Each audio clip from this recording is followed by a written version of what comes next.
programa número 28. Tot i que fa 10 anys que va ser rebatejada com Masia de Canyelles, la protagonista de la nostra secció de masies d'avui ha conservat també el seu topònim històric, Can Dori. Aquesta és una casa amb més de 700 anys d'història, tot i que pel seu aspecte actual ningú ho diria. Ha patit ampliacions i remodelacions a quasi totes les etapes de la història, però conserva l'estructura original. I a la secció Fent Camí ens n'anem de nou fins a la capçalera alta del riu Foix, en aquest fins al punt més alt de la conca d'un dels seus principals afluents, la Riera de Pontons. El Coll dels Carbons és el punt de sortida d'una excursió que ens durà fins a la Font de Claramunt, on descobrirem un paradís natural a recer de la muntanya. Comencem Cop d'ull. Amb el programa d'avui iniciem la visita a un municipi de la comarca que encara no havíem visitat fins ara, Canyelles. En aquesta vila interior també hi ha cases amb molta història, com la masia que visitem avui, Can Dori. Probablement avui dia la casa és més coneguda pel nom que va posar-li el seu actual propietari, ara fa 10 anys, Masia de Canyelles, i per la seva activitat com a restaurant. Tot i això, va dir-se Can Dori durant quasi 700 anys. En diguem Can Dori o Masia de Canyelles, el cert és que darrere les reformes i ampliacions hi ha una casa molt antiga que ha vist canvis integrals tant al seu interior com al seu entorn.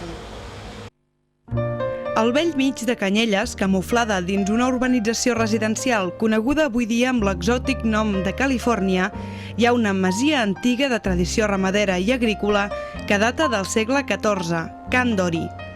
Veient-la des de fora es fa difícil endevinar-ne l'antiguitat, ja que no ha estat només el seu entorn el que s'ha transformat, sinó que l'edifici actual oculta darrere els annexes construïts en diferents etapes les estructures originals.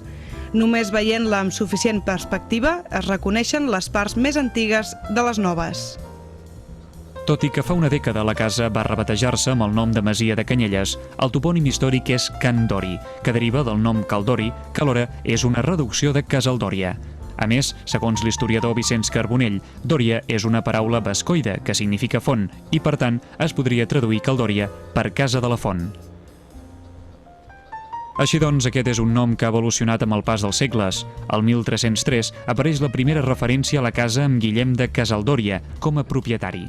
Més d'un segle després apareix la primera reducció i s'escriu Mas de Caldòria i el 1627 Mas de Caldori. Al 1726 la finca perd la primera part del nom i es documenta com l'heretat de Caldori i el 1860 se separa definitivament el nom per passar a ser Can Dori. Finalment, el 1996 va adquirir-la el seu actual propietari, Josep Morales, que l'ha tirat endavant com a restaurant Masia de Canyelles. Molts canvis de nom que han anat acompanyats de canvis en l'aspecte de la casa. De l'antiga masia es conserva l'estructura i la façana, on avui s'ha afegit un porxo amb columnes metàl·liques. L'entrada principal és en forma d'arc adovellat de punt rodó i a la seva dreta encara es veu l'accés als antics cubs de raig, avui reutilitzats com a cisternes d'aigua. Adossat a la dreta de l'edifici principal hi ha un altre cos més recent de planta quadrada i terrat pla, és a dir, a la catalana, amb una barana de gelosia ceràmica que caracteritza la imatge de la masia. A l'interior, la casa conserva l'aire romàntic de la masia que va ser, tot i les importants reformes que s'hi van fer per adaptar-la als usos de restauració que se li van donar als anys 80. Un interior que s'adapta a la topografia del terreny, salvant els desnivells en petits trams d'escala.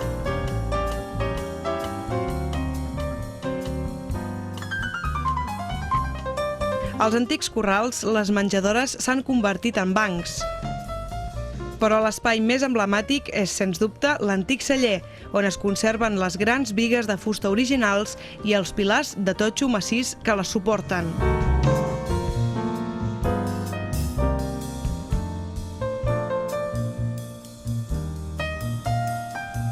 Tot plegat es troba en perfecte estat de conservació gràcies a l'activitat diària que hi ha a la casa, que, com dèiem, avui dia funciona com a restaurant. Molts gastos, això, molt gastos, això, molt. Sempre has d'estar a sobre perquè quan no fas pintada fas cura de fusta, no? De bigues. Aquí hi ha molt de corcó i palometa d'aquesta, no? Això és estar any sent, no? Anar punxant, anar buscant i de tant en tant anar posant amb líquids, no? I anar retocant, a part que hi ha els fums que es posen també, no? Potser ara quan s'acabi això del tabac n'hi haurà menys, no? Però tot i així fan sempre, has d'anar cada any o cada 2 anys, has d'anar fent una tocadeta perquè no agafin massa l'olor dels greixos, ja que en si les masies fan sempre una mica d'olor a velles, no? A lo que són. Mantenir un negoci així en una antiga masia implica alguns desavantatges, però Josep Morales també hi veu aspectes clarament positius. Els locals normals sempre tenen tendència a un nerviosisme, a una pressa, no? Aquí s'arriba aquí i jo ho noto mateix amb les famílies, ven aquí amb els nens i és com si arribessin a la muntanya, estiguessin fent, per dir alguna calçotada, per aquí o carn a la brasa ells, no?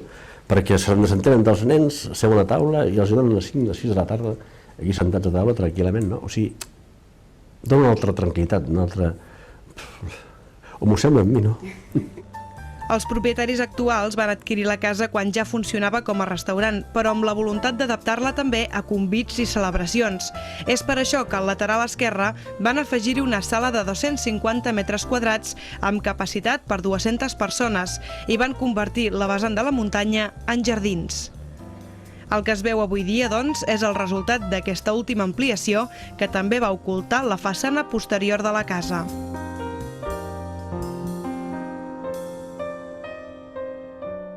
Aquesta reforma interior ha anat acompanyada els últims anys també de canvis en el seu entorn. Actualment, l'Ajuntament del municipi du a terme un projecte per la millora dels accessos i els serveis que uneixen el sector amb el nucli urbà a través d'un passeig anomenat Parc de Can Dori. Sí, aquí l'avantatge que tindrem és que els serveis, finalment, en un futur immediat, sembla ser que els serveis seran totalment nous, no? I dir nous vull dir que això s'ha d'arreglar una mica, no? I totes les infraestructures que ens envolten ens poden donar una gran tranquil·litat i al mateix temps possiblement sí que una qualitat que ara no tenim, no? I que potser tampoc tindríem si estiguéssim aïllats, no? Tot i que penso que tindríem molta gent d'aquesta que els agrada al camp, no? No ho sé, una mica va per aquí, no? Que finalment, quan això estigui arreglat, funcionarà al 100%, és evident. Al saber si llavors hi estaré jo.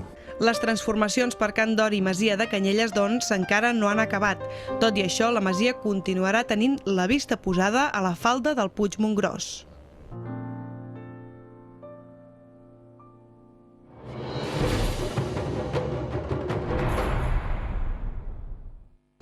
El Coll dels Carbons és el punt més alt de la capçalera del riu Foix. De fet, és la partió entre la conca d'aquest riu i la riera de Pontons, i avui es converteix també en el punt de sortida de la nostra excursió. Passejarem per una pista forestal amb un cert desnivell que ens durà fins a la Font de Claramunt, naixement natural de la riera dels Carbons, que més avall esdevé la riera de Pontons. En la descoberta d'aquesta ruta ens acompanya, com sempre, el biòleg Josep Antoni Herrera, i avui gaudim també de la col·laboració especial de Joan Domènech, del Centre Excursionista Penedès. En la nostra descoberta de la conca alta del riu Foix ens n'anem fins al naixement d'un dels seus principals afluents, la riera de Pontons. Aquest és un dels sistemes hidrogràfics més escarpats de la zona i per això ens reserva paratges magnífics. És evident que parlant de la conca del riu Foix caldria primer definir què és un riu.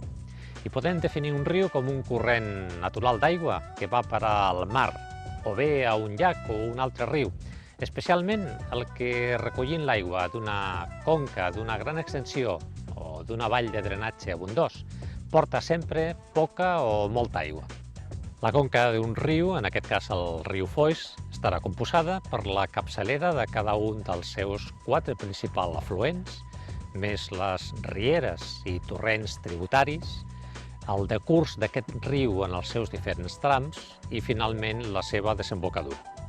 Per tant, d'una forma molt resumida, podem dir que la superfície general de la conca hidrogràfica del riu Foix abasta uns 312 quilòmetres quadrats. Té una longitud aproximada de 49 quilòmetres i parteix d'una altitud màxima d'aproximadament 1.000 metres d'alçària en el seu punt més culminal fins davallar al nivell del mar, per tant, la cota 0 metres en només aquests gairebé 49 quilòmetres de recorregut. El pendent mitjà es pot establir aproximadament en 16 metres per cada quilòmetre recorregut. Ens n'anem, doncs, fins a la capçalera alta d'un dels principals afluents del riu, la riera de Pontons. D'aquí surt l'excursió que us proposem avui, més concretament del Coll dels Carbons, que de fet és la divisió natural entre l'Alt Penedès i l'Anoia. Per arribar-hi anem fins al quilòmetre 25 de la carretera BP 2121, que va de Sant Martí Sarroca a la Llacuna, i ens desviem pel trencall del camí rural de Pontons. Quan arribem al punt més alt del coll, a l'altura de Cal Aleix, deixarem els nostres vehicles per seguir a peu per la pista forestal que ens durà fins la Font de Claramunt.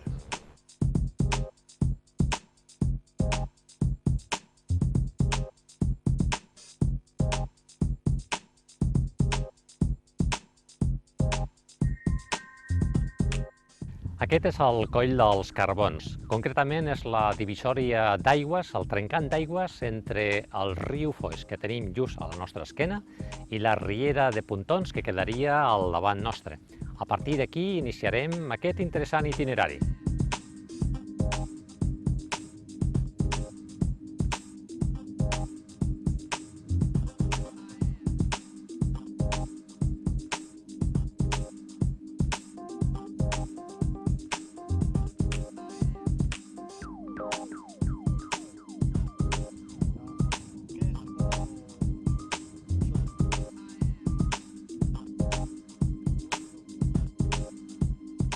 Caminant per aquest alzinar entre l'Obaga del Mas i l'Obaga dels Carbons podem trobar una col·lecció important micològica.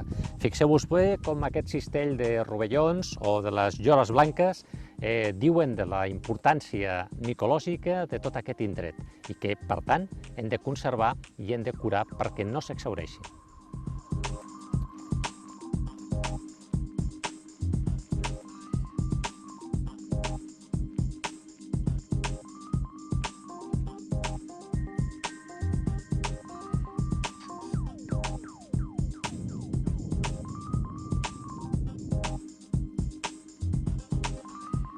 La interpretació del paisatge que observem moltes vegades tallat pel riu, amb una erosió gairebé lineal, que fa que s'encaixin les valls i els escarpaments són molt comuns, això es deu a una erosió produïda per l'efecte del riu. Pensem, doncs, que en un inici la superfície continental era més o menys plana i enlairada sobre el nivell del mar general i la pluja, que és el principal agent modelador extern, aprofitant les línies de màxima pendent, comença a excavar a través d'aquesta erosió en forma de línia, per tant lineal, aquestes valls. Com més dura és la roca, més escarpament i en forma de V baixa més tancada. Quan més tova és la roca, la V baixa es va fent molt més oberta. Però és evident, des que l'inici que el riu comença a actuar amb aquest modelat fins a encaixar aquests escarpaments que tenim tan potents, han passat milers i inclús alguns milions d'anys. Seguim el camí de l'Obaga dels Carbons durant uns 3 quilòmetres fins a trobar un trencall que es desvia a la dreta. Uns metres després de deixar-lo enrere, trobem una pedra característica que ens indica el punt on ens endinsarem al bosc. La seva curiositat rau precisament en aquest forat absolutament natural, degut al clivellat de dues petites fractures en aquest sentit, i que quan aquesta pedra estava horitzontal, ara està inclinada en una posició no natural, havia l'aigua perforat aquest cilindre d'aquesta forma tan curiosa, de forma que tota la part de plataforma estava exposada a la intempèrie atmosfèrica i acabava recollint, com si fos un embut, en el punt de màxima pendent, les aigües d'escorrentia. També hi ha una altra cosa molt curiosa aquí al bosc del Coll dels Carbons, a l'Alzinar. Són els boletus, els pinatells que hem pogut observar abans. Alguns, però, són força curiosos, més que res per la seva mida. Observeu, doncs, aquest, i que podria semblar-nos que és un dels bons exemplars, però no hi correu tant. Fixeu-vos ben bé en aquest altre exemplar. Ja veieu, doncs, com d'una forma molt important aquest bosc conserva una població micològica força interessant.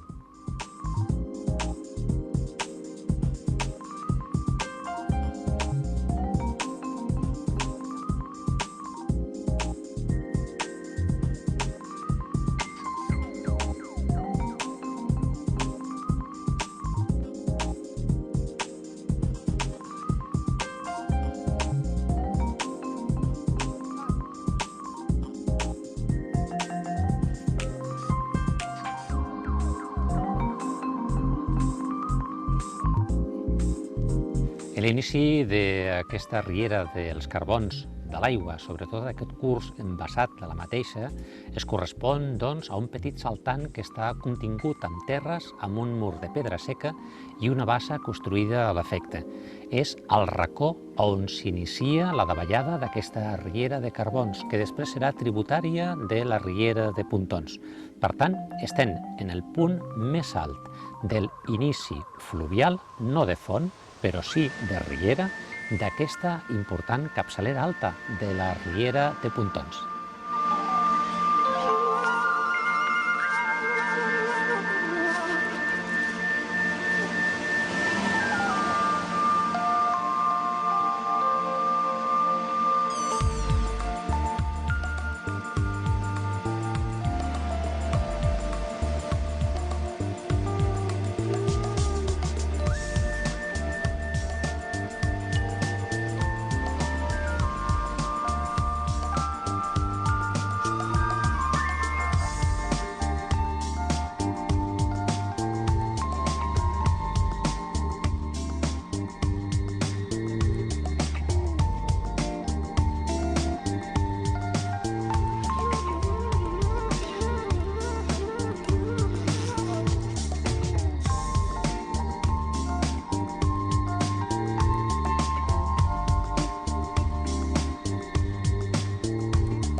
De ben segur que no s'esperàveu en un lloc com aquest al trobar una riera amb aquesta quantitat d'aigua i sobretot la transparència i la qualitat d'aquestes. Fixeu-vos bé que a la riera dels Carbons, aquí on estem, hi ha un petit saltant d'aigua que aproximadament en el lloc més profund pot assolir fins a 1 metre de profunditat. I veieu doncs, que la vegetació hidròfila i la que acompanya les ribes dels rius i de les rieres és també força present. Inclús una colònia de sabaters, de gerris, que intenten buscar el lloc on el sol els hi escalfa per tenir el màxim d'activitat i poder lliscar, poder patinar per damunt de la superfície de l'aigua. Si poguéssiu veure al microscopi les puntes de cada una de les seves potes, porten una mena de sabates amb un dibuix molt curiós, de forma que inclús és un element identificatiu per poder classificar les diferents espècies.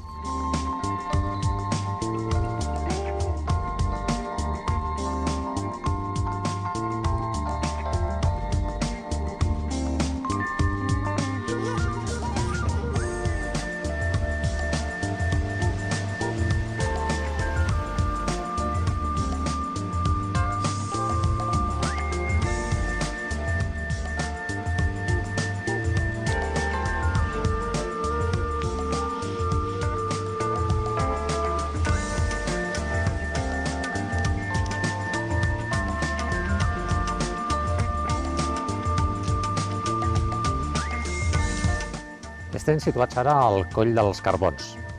Estem, doncs, a la capçalera, a la part alta d'aquesta conca que estem remuntant de la riera de Pontons. I aquest bosc, amb la humitat de les primeres pluges tardorals, és molt ric en bolets. Concretament aquests pinatells, bolets del gènere Boletus, que acaben de sortir i es caracteritzen per aquesta forma tan curiosa, i després les espores, en comptes de disposar-se en forma de làmines, si us hi fixeu, són unes esponges a partir de les quals en cada un dels tubets estan les espores. Per tant, de les 3 tipus de dispersió que hi ha en els bolets, les làmines, les agulles i els tubets en forma d'esponja, aquests pertanyen doncs a aquest darrer tipus.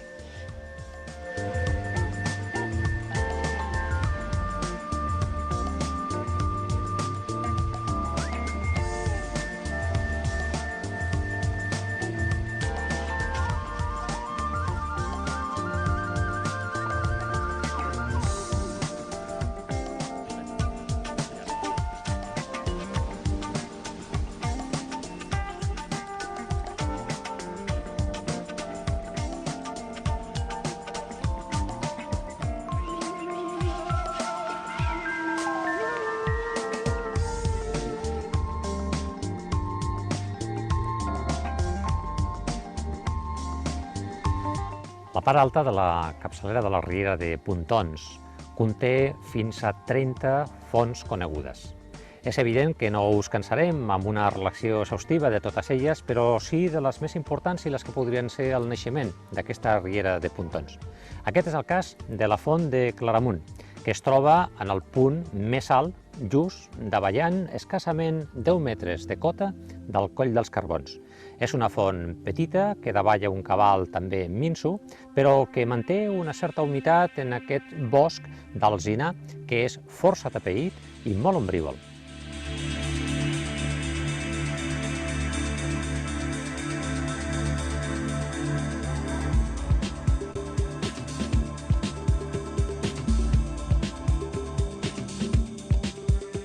Només davallar uns 10 metres de la font de Claramunt arribem a la riera dels Carbons. Estem a la seva llera. I aquí s'entolla una mica d'aigua de la font anterior, de forma que permet el creixement important d'aquestes cues de cavall, de quissets, que són plantes inferiors, plantes que no fan flor, que es trobarien per damunt del que coneixem com a líquens, com a molses, briòfits en general.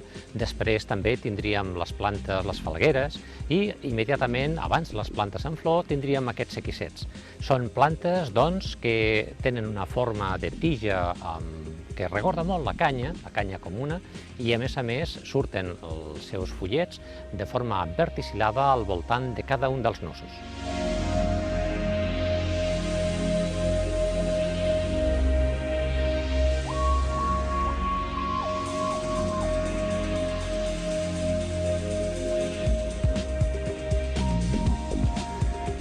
En aquest punt hem davallat quasi 100 metres de cota respecte al punt de sortida, un desnivell que haurem d'afrontar en ascens a la tornada. Mentrestant, però, l'entorn de la font de Claramunt ens ofereix un espai idíl·lic per reposar.